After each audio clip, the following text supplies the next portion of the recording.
बिस्मिल्लाहिर्रहमानिर्रहीम। अस्सलाम वालेकुम class 9। I hope all of you are fine और अपनी स्टडीज पर बहुत ज़्यादा फोकस कर रहे होंगे। तो इससे प्रीवियस वीडियोस में हम चैप्टर नंबर 1 के बाकी सब टॉपिक्स को डिस्कस कर चुके हैं। तो आज है हमारा टॉपिक नंबर 8 जो हमारे चैप्टर का लास्ट टॉपिक है, malaria an example of biological method. तो इसमें हम पढ़ेंगे कि मलेरिया को बायोलॉजिकल मेथड के थ्रू किस तरह से सॉल्व किया गया। बायोलॉजिकल मेथड कौन सा मेथड होता है? जब साइंटिफिक मेथड वो स्टेप्स जो साइंटिस्ट या रिसर्चर्स अपनी किसी भी साइंटिफिक प्रॉब्लम को सॉल्व करने के लिए यूज करते हैं। जब वो साइंटिफिक मेथड किसी बायोलॉजिकल प्रॉब्लम के लिए यूज किया जाता है, लिविंग थिंग्स या लिविंग ऑर्गेनिज्म से रिलेटेड किसी प्रॉब्लम के लिए यूज किया जाता है, तो उसे क्या कहते हैं? बायोलॉजिकल मेथड कहते हैं। तो बायोलॉजिकल मेथड में हम इस टॉपिक में मलेरिया को एज एन एग्जाम्पल डिस्कस करेंगे, जिसमें दो बायोलॉजिकल प्रॉब्लम्स को डिस्कस किया जाएगा। एक biological problem number 1, what is the cause of malaria, कि मलेरिया की वजह क्या थी।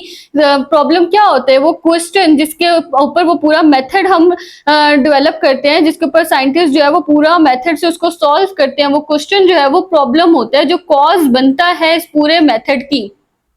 तो सबसे पहला बायोलॉजिकल प्रॉब्लम क्या था कि मलेरिया की कॉज क्या है, मलेरिया की वजह क्या है, वो क्यों होता है। क्योंकि एक वो टाइम था जब मलेरिया एक ऐसी बीमारी था जिसकी कोई दवाई नहीं थी, जिसका कोई इलाज नहीं था। सिर्फ एक क्विनीन एक मेडिसिन थी जो कुछ टाइम बाद डिस्कवर की गई थी, जो उसके लिए एक इफेक्टिव ड्रग थी। लेकिन मलेरिया के बारे में कोई नहीं जानता था कि बीमारी क्यों होती है, किस वजह से होती है। और बायोलॉजिकल प्रॉब्लम 2 क्या थी? जब मलेरिया का कॉज डिस्कवर कर लिया गया कि मलेरिया किस वजह से होता है, जो कि प्लाज्मोडियम था मलेरिया का कॉज, जो मलेरियल पेशेंट्स के ब्लड में पाया गया था। तो फिर ये क्वेश्चन बन गया कि प्लाज्मोडियम मलेरियल पेशेंट्स के ब्लड में आता कैसे है। तो बायोलॉजिकल प्रॉब्लम 2 में इसको सॉल्व किया गया कि प्लाज्मोडियम मलेरियल पेशेंट्स के ब्लड में कहां से आता है। तो अभी हम बुक से इन दोनों बायोलॉजिकल प्रॉब्लम्स की रीडिंग करेंगे और इसे बहुत अच्छे तरीके से एक स्टोरी की तरह समझेंगे।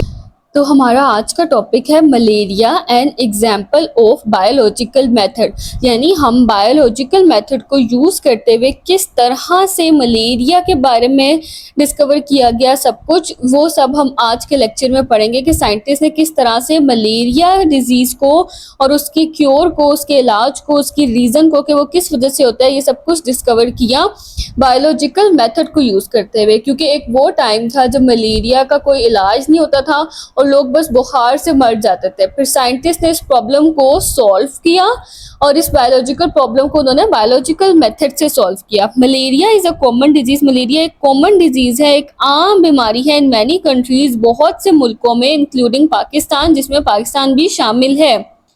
You will know how biologist, इस लेक्चर में या इस टॉपिक में आपको ये पता चलेगा कि किस तरह से बायोलॉजिस्ट ने इस बायोलॉजिकल प्रॉब्लम को सॉल्व किया, जिसमें क्या चीज़ थी? मलेरिया। मलेरिया को सॉल्व किया उन्होंने।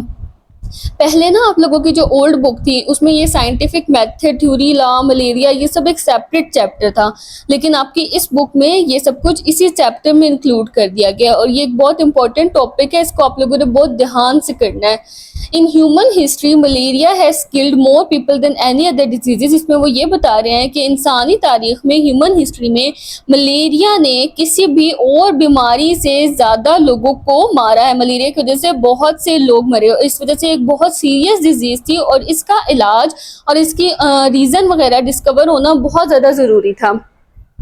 अब ये इसको हम 2 पार्ट्स में पढ़ेंगे, 2 बायोलॉजिकल प्रॉब्लम्स में। तो सबसे पहली बायोलॉजिकल प्रॉब्लम में ये ज़रूरी था कि ये डिस्कवर किया जाए, ये पता लगाया जाए कि मलेरिया की वजह क्या है, किस वजह से मलेरिया हो रहा है, उसकी कॉज क्या है। क्योंकि जब तक उसकी वजह ही नहीं मालूम होगी तो उसको ट्रीट कैसे किया जाएगा।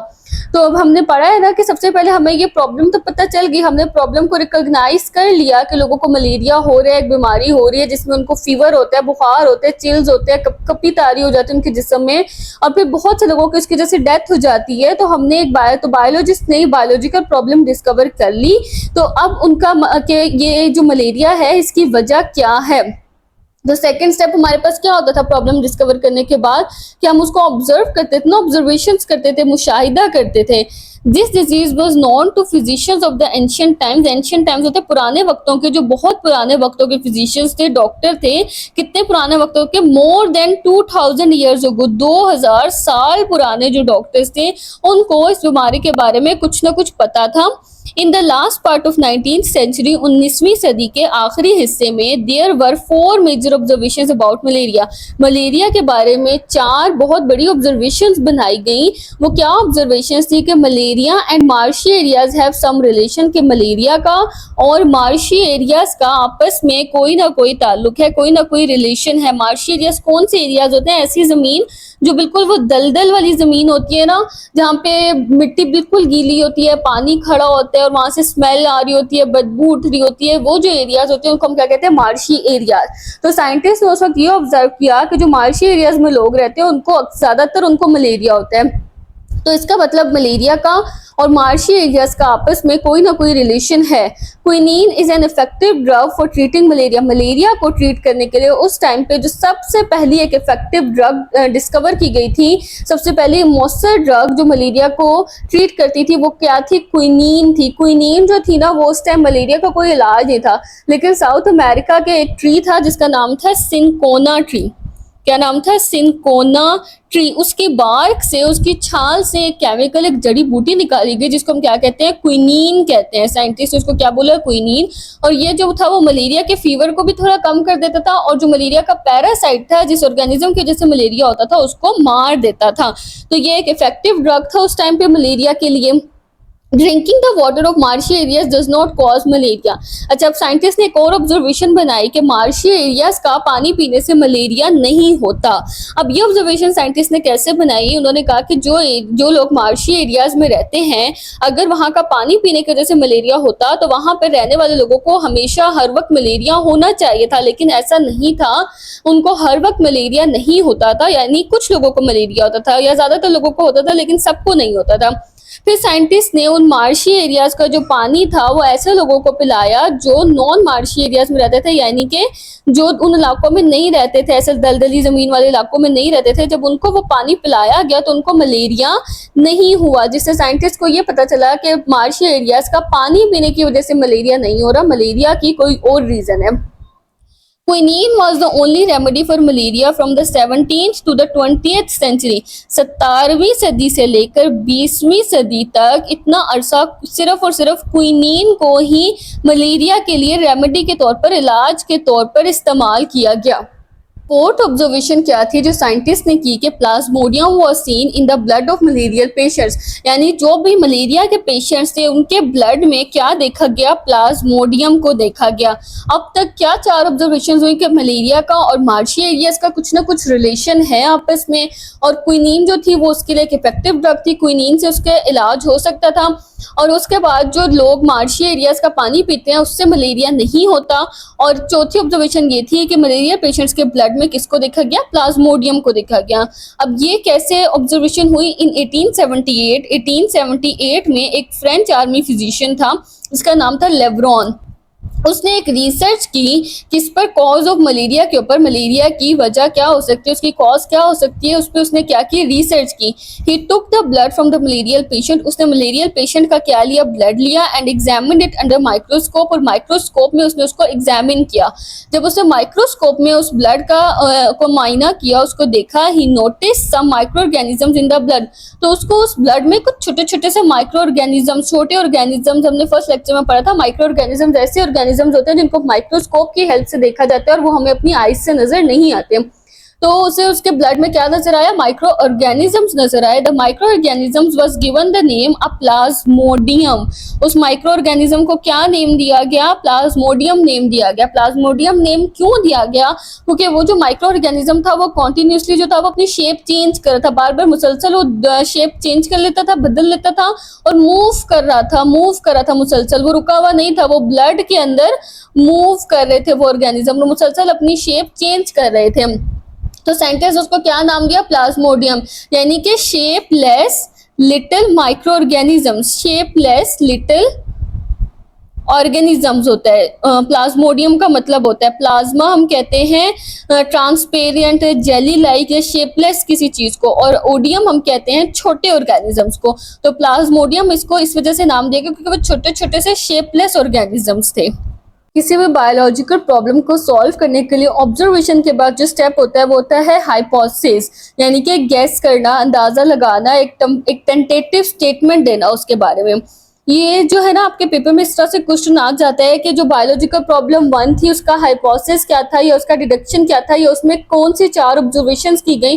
तो ये ऑब्जर्वेशंस, हाइपोथेसिस, ये डिडक्शन, ये एक्सपेरिमेंट के रिजल्ट, ये सब आपने बहुत अच्छे तरीके से याद करना है। ये लॉन्ग में भी आ सकता है कि बायोलॉजिकल प्रॉब्लम 1 को डिस्क्राइब करें, उसको किस तरह से सॉल्व किया गया था, और ये शॉर्ट में भी आ सकते हैं और एमसीक्यूज में भी कि ये किस फिजिशियन ने उसको कॉज ऑफ मलेरिया को टेस्ट किया और उसका नाम क्या रखा, प्लाज्मोडियम रखा, या फिर आपको हाइपोथेसिस दे दिया जाएगा और पूछा जाएगा कि प्रॉब्लम 1 में था या प्रॉब्लम 2 में था। तो ये सारे पॉइंट्स आपने बहुत फोकस से, बहुत अच्छे तरीके से करने और एक स्टोरी की तरह समझ के करने हैं। तो हाइपोथेसिस क्या था कि biologist thought on these observations. अब ये जो 4 ऑब्जर्वेशन साइंटिस्ट ने 4 ऑब्जर्वेशंस बनाई थी और डिस्कवरीज बनाई थी, तो उनको देखते हुए एक हाइपोथेसिस बनाया गया। वो क्या था कि Plasmodium is the cause of malaria, यानी कि मलेरिया की वजह, उसका कॉज क्या है, प्लाज्मोडियम है। ये हाइपोथेसिस बनाया गया। अब डिडक्शन है, they developed a logical result. Deduction यही होता है ना कि हम उस हाइपोथेसिस से एक लॉजिकल रिजल्ट निकालते हैं, एक फैक्ट्स की बेसिस पर, एक ऑब्जर्वेशन, एक नॉलेज की बेस पर एक रिजल्ट निकालते हैं by taking this hypothesis as true. अच्छा, एक ना डिडक्शन का एक बात ये होती है कि जब भी आपने हाइपोथेसिस से डिडक्शन बनाना है तो उस टाइम पे ये सोचना है कि हाइपोथेसिस ठीक है, ये नहीं सोचना कि क्या पता ये हाइपोथेसिस ठीक हो। डिडक्शन के टाइम पे यही सोचा जाता है, यही समझा जाता है कि हाइपोथेसिस जो है वो ट्रू ही है। अब हाइपोथेसिस ट्रू है या नहीं है वो तो बाद में एक्सपेरिमेंट से पता चलता है ना, कंफर्म होता है, लेकिन डिडक्शन के टाइम पर यही समझा जाता है कि अगर हाइपोथेसिस ट्रू है तो ऐसे होगा। तो इस हाइपोथेसिस को ट्रू कंसिडर करते हुए डिडक्शन बनाई गई। वो क्या थी कि और हमने पढ़ा है ना कि डिडक्शन में if and then statement use होती है। तो देखिए, इफ स्टेटमेंट भी यूज हो रही है और देन भी यूज हो रहा है, दोनों यूज हो रहा है, if and then. If plasmodium is the cause of malaria, अगर मलेरिया की वजह कौन है, प्लाज्मोडियम है, then all malarial patient should have plasmodium in their blood. अगर मलेरिया जो है वो प्लाज्मोडियम की वजह से हो रहा है तो फिर सब मलेरियल पेशेंट्स के ब्लड में क्या होना चाहिए, प्लाज्मोडियम होना चाहिए। तो अब बारी थी एक्सपेरिमेंट करने की और एक्सपेरिमेंट से ये चेक करने की कि क्या हमारे हाइपोथेसिस और डिडक्शंस करेक्ट थे या नहीं। In order to test the deduction को टेस्ट करने के लिए बायोलॉजिस्ट ने क्या किया, एक्सपेरिमेंट परफॉर्म किए। एक्सपेरिमेंट परफॉर्म किए जाते हैं हाइपोथेसिस और डिडक्शन को चेक करने के लिए, टेस्ट करने के लिए। दे एग्जामिन्ड, अब उन्होंने वो एक्सपेरिमेंट किस तरह किया, they examined the blood samples of 100 malarial patients. उन्होंने ब्लड सैंपल लिया किनका, 100 मलेरियल पेशेंट्स का, क्योंकि उन्होंने चेक करना था ना कि मलेरियल पेशेंट्स के ब्लड में प्लाज्मोडियम होता है या नहीं होता। तो उन्होंने 100 मलेरियल पेशेंट्स का ब्लड लिया और 100 हेल्दी पेशेंट्स का ब्लड लिया और उसको माइक्रोस्कोप में देखा। The following was the result of the experiment. Experiment का रिजल्ट क्या आया, most of the malarial patients had Plasmodium in their blood. ज्यादातर मलेरियल पेशेंट्स के ब्लड में उनको क्या मिला, प्लाज्मोडियम मिला। हमारा हाइपोथेसिस यही था ना कि प्लाज्मोडियम जो है वो मलेरिया का कॉज है, और उसको चेक करने के लिए जब हमने एक्सपेरिमेंट किया तो वो हाइपोथेसिस करेक्ट प्रूव हुआ कि प्लाज्मोडियम जो था वो ज्यादातर मलेरियल पेशेंट्स के ब्लड में पाया गया। The result prove that the hypothesis Plasmodium is the cause of malaria was true. इस रिजल्ट से हमें ये पता चला कि जो हाइपोथेसिस था कि Plasmodium is the cause of malaria, वो हाइपोथेसिस क्या था, ठीक था। In these experiments, in experiment में जो मलेरियल पेशेंट्स थे वो एक्सपेरिमेंटल ग्रुप थे, यानी कि जिन पर हमने एक्सपेरिमेंट किया, जिन पर हमने टेस्ट किया, और जो हेल्दी पर्सन्स थे वो क्या थे, वो कंट्रोल ग्रुप थे, यानी जो सेम थे, जिनकी कंडीशंस को चेंज नहीं किया गया था, वो कंट्रोल ग्रुप थे। और मलेरिया पेशेंट्स इस केस में हमारे पास क्या थे, एक्सपेरिमेंटल ग्रुप थे। तो अब हमें ये पता चल गया था कि मलेरिया का कॉज क्या था। इस पूरे बायोलॉजिकल प्रॉब्लम से बायोलॉजिस्ट ने ये डिस्कवर कर लिया बायोलॉजिकल मेथड से कि मलेरिया का कॉज क्या है, प्लाज्मोडियम है। अब जब बायोलॉजिस्ट ने अपनी ऑब्जर्वेशन, हाइपोथेसिस, डिडक्शन, एक्सपेरिमेंट उन सब से मलेरिया का कॉज पता कर लिया और मलेरिया का कॉज क्या था, प्लाज्मोडियम था, तो अब नेक्स्ट स्टेप ये था, अब उनके लिए अगला बायोलॉजिकल प्रॉब्लम ये बन चुका था कि ये प्लाज्मोडियम मलेरियल पेशेंट्स के ब्लड में एंटर किस तरह से होता है, प्लाज्मोडियम मलेरियल पेशेंट्स के ब्लड में जाता किस तरह से और उनके अंदर मलेरिया कैसे कॉज करता है। The next biological problem was to learn about how plasmodium gets into the blood of a man. तो दूसरी बायोलॉजिकल प्रॉब्लम हमारे पास क्या थी कि प्लाज्मोडियम मलेरियल पेशेंट्स के या मैन के किसी भी इंसान के ब्लड में किस तरह से एंटर होता है और किस तरह से उनमें मलेरिया कॉज करता है। अब जो बायोलॉजिकल प्रॉब्लम 1 थी वो भी अलग से एक लॉन्ग क्वेश्चन बन सकता है और ये जो बायोलॉजिकल प्रॉब्लम 2 है ये भी अलग से एक लॉन्ग क्वेश्चन बन सकते हैं और इसके अंदर से काफी सारे शॉर्ट और एमसीक्यूज भी बन सकते हैं जो मैंने आपको बताए हैं कि हर ऑब्जर्वेशन का शॉर्ट क्वेश्चन बन सकता है कि बायोलॉजिकल प्रॉब्लम 1 की ऑब्जर्वेशन पूछ सकते हैं, जो 4 ऑब्जर्वेशन हुई थी, और हाइपोथेसिस पूछ सकते हैं, डिडक्शन पूछ सकते हैं और उसका एक्सपेरिमेंट किस तरह से किया गया था वो भी पूछा जा सकता है पेपर में। और ये बायोलॉजिकल प्रॉब्लम 2 में से भी काफी सारे शॉर्ट और एमसीक्यूज बन सकते हैं और ये पूरा एक अलग से लॉन्ग क्वेश्चन भी आ सकता है, तो ये आपने बहुत अच्छे तरीके से इसको करना है। The next biological problem was to learn about how plasmodium gets into the blood of a man. Biologists were having following observations. अब ये चीज देखने के लिए बायोलॉजिस्ट के पास जो ऑब्जर्वेशंस अभी मौजूद थी वो क्या ऑब्जर्वेशंस थी कि मलेरिया जो है वो मार्शेस के साथ एसोसिएटेड है, यानी मार्शी एरियाज में रहने वाले लोगों को, जो ये दलदल वाले पानी के एरियाज में रहते हैं, उनको क्या होता है, मलेरिया होता है ज्यादातर। Drinking water of marches do not cause malaria. अब उनको ये भी पता चल चुका था कि मार्शेस का पानी पीने की वजह से तो मलेरिया नहीं हो रहा। अब ये किसी और तरीके से प्लाज्मोडियम ब्लड में एंटर हो रहा है, पानी में तो प्लाज्मोडियम नहीं हो सकता, पानी पीने से मलेरिया नहीं हो रहा।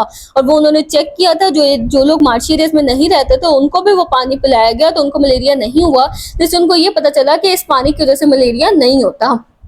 When biologists considered these observations, जब biologists ने इन observations को consider किया, उनको देखा, they thought that plasmodium was not in the marsh water.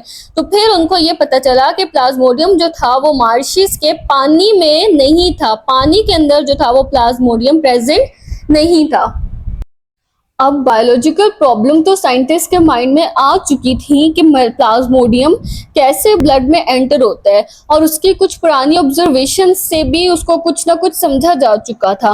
अब जो उसके लिए इस प्रॉब्लम को सॉल्व करने के लिए ऑब्जर्वेशंस बनाई गई वो क्या थी, 1883 में एक फिजिशियन था A.F.A. किंग, फिजिशियन का नाम क्या था, A.F.A. किंग, और उसने कितनी ऑब्जर्वेशंस दी थी, 20 ऑब्जर्वेशंस दी थी इसके लिए। उसमें से कुछ इंपॉर्टेंट ऑब्जर्वेशंस को बताया गया है, मतलब 3 इंपॉर्टेंट ऑब्जर्वेशंस को आपकी बुक में डिस्कस किया गया, लेकिन उसने कितनी ऑब्जर्वेशंस दी थी इस बायोलॉजिकल प्रॉब्लम के लिए, 20 ऑब्जर्वेशंस दी थी। तो उन ऑब्जर्वेशंस में उसने क्या कहा कि पीपल हु स्लेप्ट आउटडोर्स, वो लोग जो घरों में बाहर सोते हैं, जैसे कि कुछ लोग रूम्स में सोते हैं ना, कुछ लोग जो होते हैं वो छतों पे सोते हैं, अपने खुला अपने सहन में सोते हैं, आसमान के नीचे, खुले आसमान के नीचे, तो वो लोग, या फिर जो घर के बाहर सोते हैं, तो ऐसे लोग जो बाहर सोते हैं, यानी रूम्स में नहीं सोते, आउटडोर सोते हैं, had more chances to get malaria, उनके अंदर मलेरिया होने का चांसेस क्या होता है, बढ़ जाते हैं, ज्यादा होते हैं।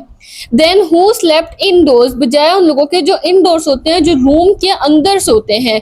People who slept under fine mosquito nets, ऐसे लोग जो या तो चलो बाहर सो रहे हैं लेकिन मॉस्किटो नेट लगा के सोते हैं, यानी वो जो मच्छरदानी होती है वो लगाकर सोते हैं, तो उनके अंदर मलेरिया होने के चांसेस क्या हो जाते हैं, कम हो जाते हैं, मलेरिया के चांसेस उनमें क्या हो जाते हैं, लेस हो जाते हैं for getting malaria. Then those who did not use such nets, बजाय उन लोगों के जो ये मच्छरदानी वगैरह यूज नहीं करते, जो लोग बाहर सोते हैं उनके अंदर मलेरिया होने के चांसेस ज्यादा हैं एज कम्पेयर टू उन लोगों के जो लोग अंदर सोते हैं।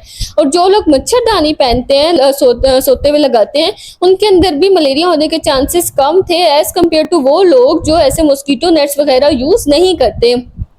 इंडिविजुअल्स, ऐसे लोग who slept near a smoky fire, जो स्मोकी फायर यानी कि आग जिससे धुआं निकल रहा है, अक्सर लोग होते हैं ना वो आग जला के, किसी भी लकड़ियां जला के सर्दियों में सोते हैं, या इस तरह करके इर्द गिर्द अपने ना वो उन्होंने अंगीठी से लगाई होती है जिसको कहते हैं, तो वो ऐसी आग जला के जिसमें से धुआं निकल रहा हो, अंगीठी या चूल्हा कोई भी छोटा सा उन्होंने जलाया वो होता है आग सेकने वाला, तो वो लगा के सोते हैं, तो उनको भी मलेरिया नहीं होता, क्योंकि आग की वजह से मच्छर मर जाते हैं ना, धुएं की वजह से मच्छर जो वो मर जाते हैं, तो उनको भी मलेरिया नहीं होता। तो ये 3 इंपॉर्टेंट ऑब्जर्वेशंस जो थी वो A.F.A. किंग की 20 ऑब्जर्वेशंस में से बताई गई हैं। अब नेक्स्ट स्टेप क्या था, इन ऑब्जर्वेशंस को यूज करते हुए, इन सब ऑब्जर्वेशंस को यूज करते हुए हाइपोथेसिस को बनाना। On the basis of these observations, इन ऑब्जर्वेशंस की बेस पर हाइपोथेसिस बनाया गया। और वो हाइपोथेसिस भी किसने बनाया था, वो भी AFA किंग ने ही बनाया था हाइपोथेसिस कि mosquitoes transmit plasmodium and so are involve in the spread of malaria, के मच्छर जो है, क्योंकि अब इन सब चीजों से पता चल रहा है कि जो लोग बाहर सो रहे हैं उनको हो रहा है, जो लोग मॉस्किटो नेट्स लगा रहे हैं उनको मलेरिया नहीं हो रहा है, इसका मतलब उनको वो मच्छर से बच जाते हैं। और जो स्मोकी फायर होती है उसके धुएं की वजह से भी मच्छर मर जाते हैं, तो उनको मलेरिया नहीं होता। तो इन सब ऑब्जर्वेशन से यही समझ आई कि किसी मच्छर के काटने की वजह से, किसी मच्छर की वजह से मलेरिया होता है, किसी मॉस्किटो की वजह से मलेरिया होता है। तो इससे ये हाइपोथेसिस बनाया गया कि मॉस्किटोज ट्रांसमिट प्लाज्मोडियम, मॉस्किटोज जो है वो प्लाज्मोडियम को ट्रांसमिट करते हैं and so are involve in the spread of malaria, और मलेरिया के स्प्रेड में, मलेरिया को फैलाने में क्या है, इन्वॉल्व है, शामिल हैं। अब इससे हमारे पास एक डिडक्शन क्या बनाई गई कि following deductions were made from the hypothesis, इसमें से, इस हाइपोथेसिस से ये डिडक्शन बनाएगी। अब ये डिडक्शन, ये हाइपोथेसिस, ये भी शॉर्ट क्वेश्चन में पूछी जा सकती है, या MCQ में भी आ सकता है कि ये जो हाइपोथेसिस था वो बायोलॉजिकल प्रॉब्लम 1 का था या 2 का था, इस तरह करके। अच्छा, तो अब डिडक्शन क्या बनाई गई हमारे इससे कि इफ मॉस्किटोज, अब इफ एंड देन स्टेटमेंट को यूज करते हुए डिडक्शन बनाई गई। If mosquitoes are involve in the spread of malaria, अगर मलेरिया के फैलने में मॉस्किटोज इन्वॉल्व हैं, मच्छर इन्वॉल्व हैं, then plasmodium should be present in the mosquitoes, तो फिर मॉस्किटोज के अंदर प्लाज्मोडियम होना चाहिए, क्योंकि मलेरियल पेशेंट्स के ब्लड में से क्या मिला था, प्लाज्मोडियम मिला था। और अगर हम अब ये कह रहे हैं, बायोलॉजिस्ट अगर अब ये डिस्कवर कर रहे हैं कि किसी मॉस्किटो की वजह से मलेरिया हो रहा है, तो इसका मतलब मच्छरों के अंदर, मॉस्किटोज के अंदर भी क्या प्रेजेंट होना चाहिए, प्लाज्मोडियम प्रेजेंट होना चाहिए। अब जो सबसे बेसिक स्टेप था अपनी बायोलॉजिकल प्रॉब्लम को सॉल्व करने का, वो था एक्सपेरिमेंट। अब उस स्टेप की बारी आ चुकी थी, क्योंकि ऑब्जर्वेशंस भी हो चुकी थी, हाइपोथेसिस भी डेवलप हो चुका था कि मॉस्किटो ट्रांसमिट करता है प्लाज्मोडियम को और वो मलेरिया के स्प्रेड में इन्वॉल्व होता है। फिर डिडक्शन भी हो चुकी थी, अब बारी थी एक्सपेरिमेंट की। In order to test the above deduction, इस डिडक्शन को टेस्ट करने के लिए, इसको चेक करने के लिए रोनाल्ड रोज, एक साइंटिस्ट था रोनाल्ड रोज, उसने परफॉर्म किया एक्सपेरिमेंट। किस साल में, 1880 में। रोनाल्ड रोज ने एक्सपेरिमेंट किया, रोनाल्ड रोज ने 1880 में। He was a British army physician, वो कौन था, एक ब्रिटिश आर्मी फिजिशियन था, यानी ब्रिटिश आर्मी का डॉक्टर था। Who was working in India, जो कहाँ काम कर रहा था, इंडिया में काम कर रहा था। He allowed a female anopheles mosquito, उसने अलाउ किया किसको, एक फीमेल एनोफिल्स मॉस्किटो को, to bite a malarial patient, कि वो एक मलेरियल पेशेंट को क्या करे, बाइट करे। अब इस चीज के लिए उन्होंने एनोफिल्स मॉस्किटो को ही क्यों यूज किया, क्योंकि मलेरिया, उन्होंने ऑब्जर्व किया कि मलेरिया सिर्फ उन्हीं जगहों पर पाया जाता है जहाँ पे एनोफिल्स टाइप के मॉस्किटोज होते हैं। दूसरे मॉस्किटो स्पीशीज वाले एरिया में मलेरिया नहीं होता, सिर्फ एनोफिल्स मॉस्किटो की जहाँ पे स्पीशी होती है वहां पे मलेरिया होता है। और फीमेल एनोफिल मॉस्किटो को यूज करने की क्या वजह थी, क्योंकि सिर्फ फीमेल मॉस्किटो ही क्या कर सकती है, ब्लड को सक कर सकती है, और ब्लड सक करने के बाद वो एक इंसान से दूसरे इंसान तक उसको लेकर जाती है, और ब्लड फीडिंग उसके लिए बहुत जरूरी है, यानी एक इंसान से दूसरे इंसान तक उस प्लाज्मोडियम को या पैरासाइट को ट्रांसफर करने के लिए बहुत जरूरी है कि वो उस ब्लड को अपने अंदर फीड करे, उस ब्लड को अपने अंदर पाले, उसको बढ़ाए, उसके अंदर जो प्लाज्मोडियम है वो बढ़े। ये चीज बहुत जरूरी है, और ये चीज सिर्फ एक फीमेल के अंदर ही ये एबिलिटी होती है कि वो ब्लड को सक करने के बाद उसको फीड कर सके। तो इसके लिए बायोलॉजिस्ट ने किसको यूज किया, एक फीमेल एनोफिल्स मॉस्किटो को यूज किया, और उसने मलेरियल पेशेंट को बाइट किया। अच्छा, जब उसने उसको बाइट कर लिया तो उसके फौरन बाद उसने क्या किया, उस मॉस्किटो को किल कर दिया, उसको मार दिया।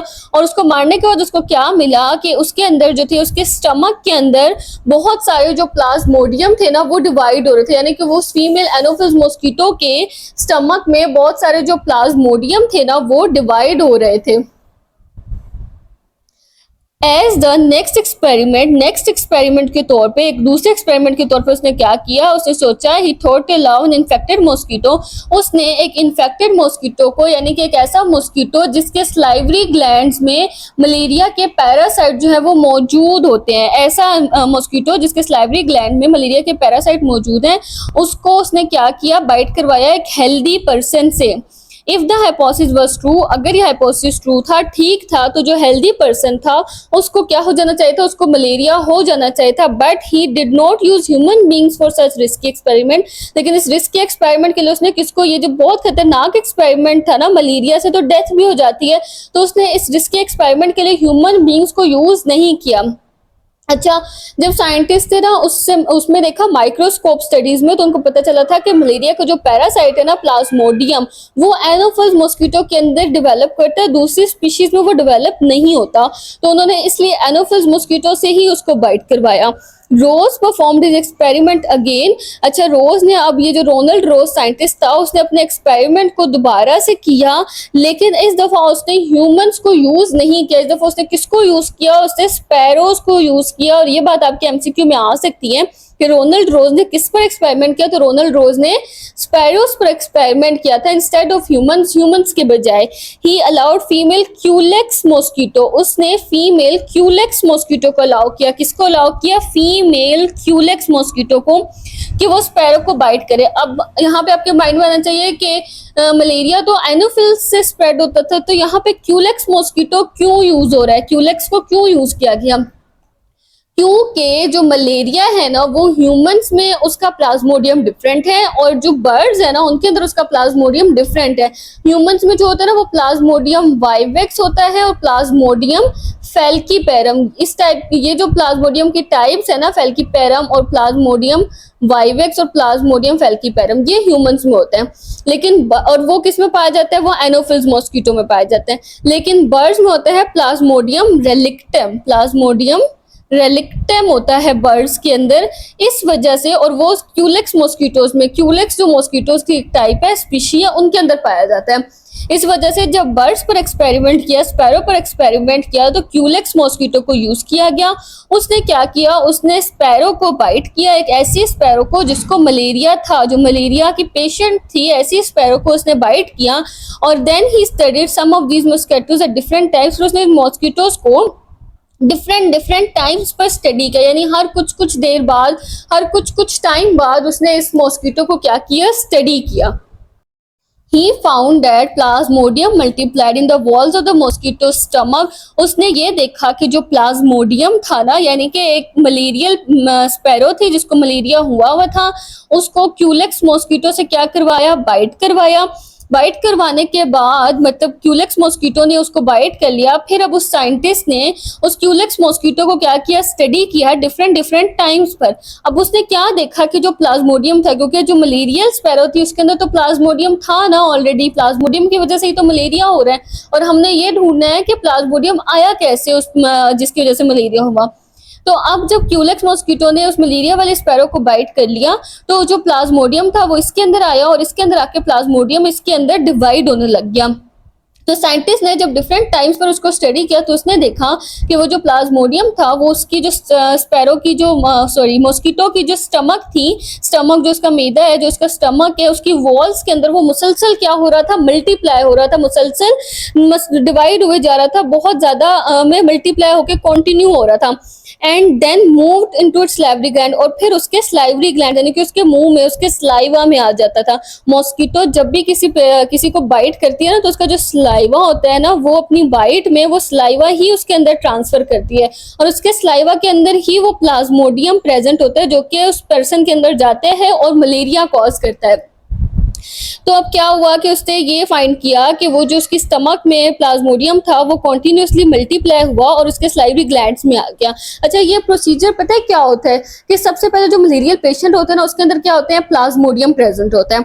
अब वो जब उसको मॉस्किटो बाइट करेगा ना, ये जो भी मलेरिया कॉज करते हैं, वो मॉस्किटो जब उसको बाइट करेगा तो वो प्लाज्मोडियम उस मॉस्किटो के ब्लड में चला जाएगा, फिर वो उसके स्टमक में जो है वो डिवाइड होगा प्लाज्मोडियम, और स्टमक में मुसलसल जो है वो डिवाइड होगा, मल्टीप्लाई होता जाएगा, बढ़ता जाएगा, और इतना ज्यादा बढ़ जाएगा कि वो फिर उसके सलाइवरी ग्लैंड तक आ जाएगा। और ये जो पूरा टाइम होता है ना, इसमें 10 से 14 दिन लगते हैं, यानी स्टमक से प्लाज्मोडियम के डिवाइड मल्टीप्लाई होने के बाद सलाइवरी ग्लैंड तक आने में कितना टाइम लगता है, 10 से 14 दिन लगते हैं। और उसको हम क्या कहते हैं, इंक्यूबेशन पीरियड कहते हैं। इंक्यूबेशन पीरियड, ये जो टाइम होता है उसको हम कहते हैं इंक्यूबेशन पीरियड।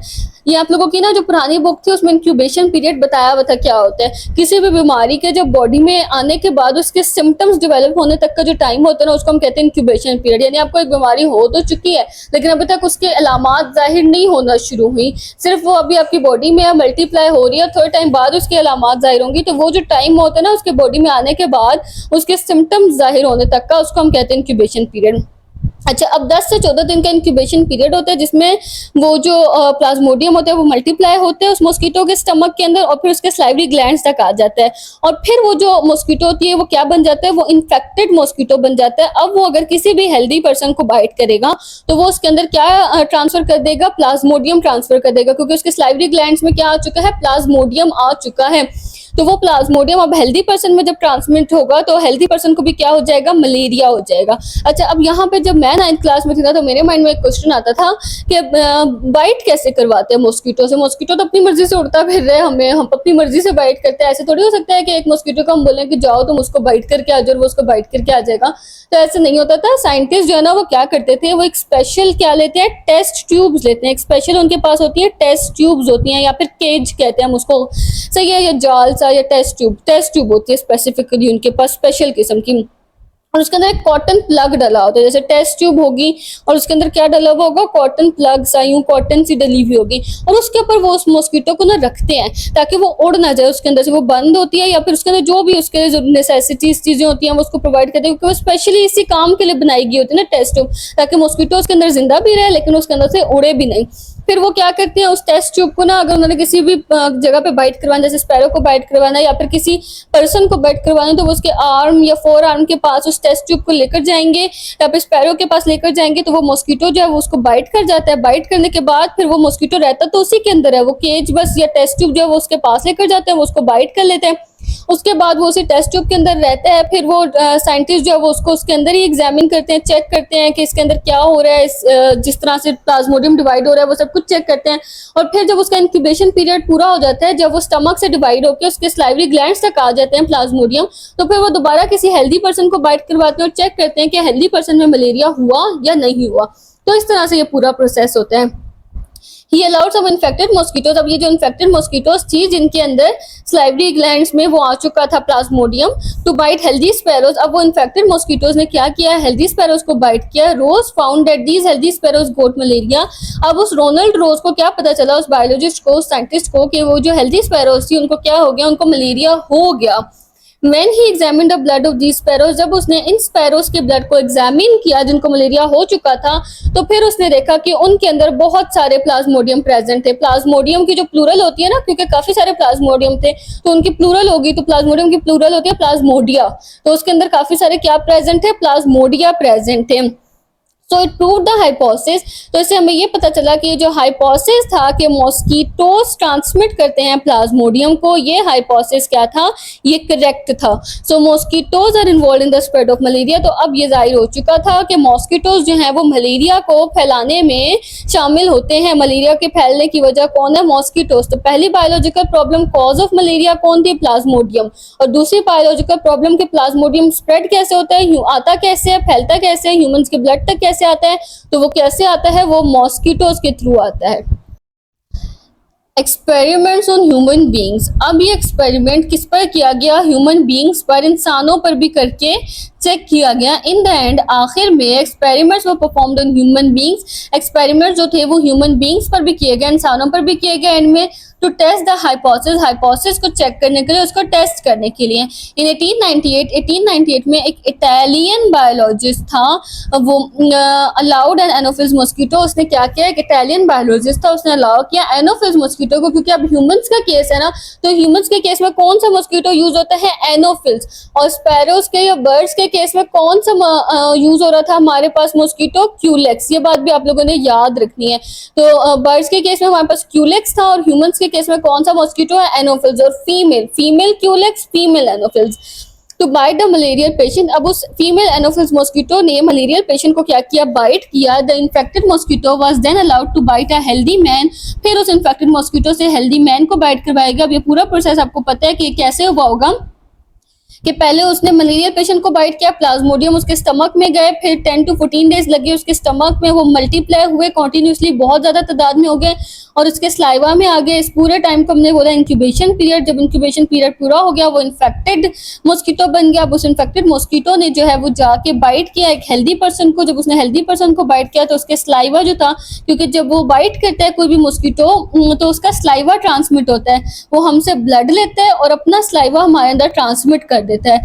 तो जब वो अपना स्लाइवा ट्रांसमिट करेगा तो उसके अंदर क्या प्रेजेंट होंगे, प्लाज्मोडियम प्रेजेंट होंगे। तो जो हेल्दी पर्सन है उसके अंदर क्या आ जाएगा, प्लाज्मोडियम आ जाएगा।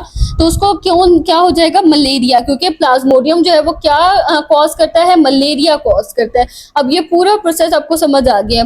In this way it was confirmed, इस तरह से ये कंफर्म हो गया दैट मॉस्किटोज ट्रांसमिट प्लाज्मोडियम, के जो मॉस्किटोज हैं वो ट्रांसमिट करते हैं प्लाज्मोडियम को। पूरी तरह से कंफर्म हो चुका था कि प्लाज्मोडियम कौन ट्रांसमिट कर रहा है, मॉस्किटोज ट्रांसमिट कर रहे हैं। And so are involve in the spread of malaria, और वो मलेरिया को फैलाने में क्या है, इन्वॉल्व हैं। अब यहाँ पे जो पिक्चर है उसमें आप लोग क्लियरली देख सकते हैं कि एक स्पैरो है जिसको क्या है, मलेरिया है। ये वो स्पैरो है जो बीमार है, जिसको मलेरिया हुआ हुआ है।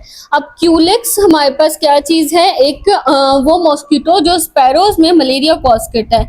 तो क्यूलेक्स ने इसको बाइट किया, ये मलेरियल स्पैरो थी, क्यूलेक्स ने इसको बाइट किया। बाइट करने के बाद इसका इंक्यूबेशन पीरियड पूरा हुआ, इसके स्लाइवरी ग्लैंड्स के अंदर वो आ गया, स्टमक से मल्टीप्लाई होकर स्लाइवरी ग्लैंड्स में प्लाज्मोडियम आ गया। फिर इसने हेल्दी स्पैरो को बाइट किया तो हेल्दी स्पैरो को भी क्या हो गया, मलेरिया। इसी तरह से इस डायग्राम में दिखाया गया कि ये मैन है, ये इंसान है जिसको मलेरिया हुआ है। इसी तरह एनोफिल्स मॉस्किटो ने इसको बाइट किया, उसके अंदर वो प्लाज्मोडियम मल्टीप्लाई हुआ उसके स्टमक में, स्टमक से मल्टीप्लाई होकर स्लाइवरी ग्लैंड्स में आ गया। फिर जब उसने हेल्दी मैन को बाइट किया तो वो जो स्लाइवा था वो उसके अंदर उससे डाल दिया, तो उसके इसका स्लाइवा इसके अंदर आ गया, जिसकी वजह से प्लाज्मोडियम जो था वो स्लाइवा से इसमें ट्रांसफर हो गया हेल्दी मैन में। तो हेल्दी मैन को भी क्या हो गया, मलेरिया हो गया, और ये भी मलेरियल पेशेंट बन गया। तो ये पूरा प्रोसेस है जिसके थ्रू मलेरिया ट्रांसफर हो रहा था। यहाँ पे हमारा आज का लेक्चर एंड होता है और उसके साथ साथ हमारा आज ये चैप्टर भी खत्म हो गया, चैप्टर नंबर 1। इसके बाद हम करेंगे इसकी एक्सरसाइज को सॉल्व करेंगे, और मैं आप लोगों के लिए एक क्विक रिवीजन सीरीज भी बना रही हूँ जिसमें मैं आप लोगों को पूरे चैप्टर का एक 1 शॉट लेक्चर दूंगी, और उसमें हमारी क्विक रिवीजन होगी एग्जाम के पॉइंट ऑफ व्यू से इंपॉर्टेंट क्वेश्चंस की। तो आई होप आप लोगों को ये चैप्टर पूरा समझ आ गया होगा, और अगर कहीं से कोई पॉइंट समझ नहीं आया तो आप कमेंट सेक्शन में मुझसे पूछ सकते हैं। और इसके साथ साथ मेरे चैनल को सब्सक्राइब करें और बेल आइकन को प्रेस करें ताकि आगे आने वाली कोई भी वीडियो आप लोगों की मिस ना हो।